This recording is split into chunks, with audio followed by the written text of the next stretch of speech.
যে ব্যক্তি যে উদ্দেশ্য নিয়েই এই সূরাটি শুনবে, আল্লাহ তাআলা সাথে সাথে তার উদ্দেশ্যগুলো কবুল করে নেবেন। আলহামদুলিল্লাহ, এই সূরাটি দিয়ে লক্ষ লক্ষ মানুষ উপকৃত হয়েছে, তাদের মনের আশাগুলো পূরণ হয়েছে এবং উদ্দেশ্যগুলো সফল হয়েছে। তবে এই সূরাটি শোনার কিছু শর্ত রয়েছে। প্রথম হচ্ছে, যে কোনো দরুদ শরীফ 3 বার পাঠ করে নেবেন। সবচেয়ে ছোট দরুদ শরীফ সাল্লাল্লাহু আলাইহি ওয়াসাল্লাম হয় তাও পড়ে নেবেন। এই সূরাটি শোনার সময় আপনাদের জীবনের সকল আশা আকাঙ্ক্ষাগুলো অন্তরে স্মরণ করতে থাকবেন এবং সূরাটি পরিপূর্ণ শুনতে থাকবেন। মনে রাখবেন, সূরাটি প্রথম থেকে শেষ পর্যন্তই শুনতে হবে। সূরাটি অসম্পূর্ণ রেখে কোনোভাবেই যাবেন না। আল্লাহর দোহাই দিয়ে বলছি, যদি অসম্পূর্ণ রেখে চলে যান তাহলে আপনাদের কোনো কাজই সফল হবে না। তাই সূরাটি প্রথম থেকে শেষ পর্যন্ত শুনুন। ইনশাআল্লাহ এই সূরাটি শেষ হওয়ার আগেই আপনার চারদিক থেকে সুসংবাদ আসতে শুরু করে দেবে। সকল অপূর্ণ আশাগুলো পূরণ হয়ে যাবে।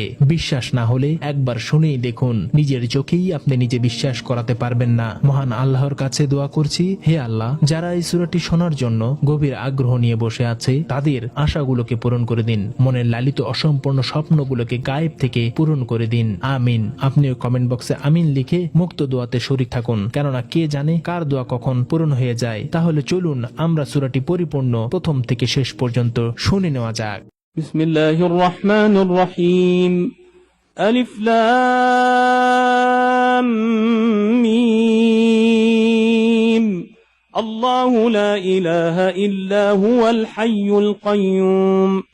نزل عليك الكتاب بالحق مصدقا لما بين يديه وأنزل التوراة والإنجيل من قبل هدى للناس وأنزل الفرقان إن الذين كفروا بآيات الله لهم عذاب شديد والله عزيز ذو انتقام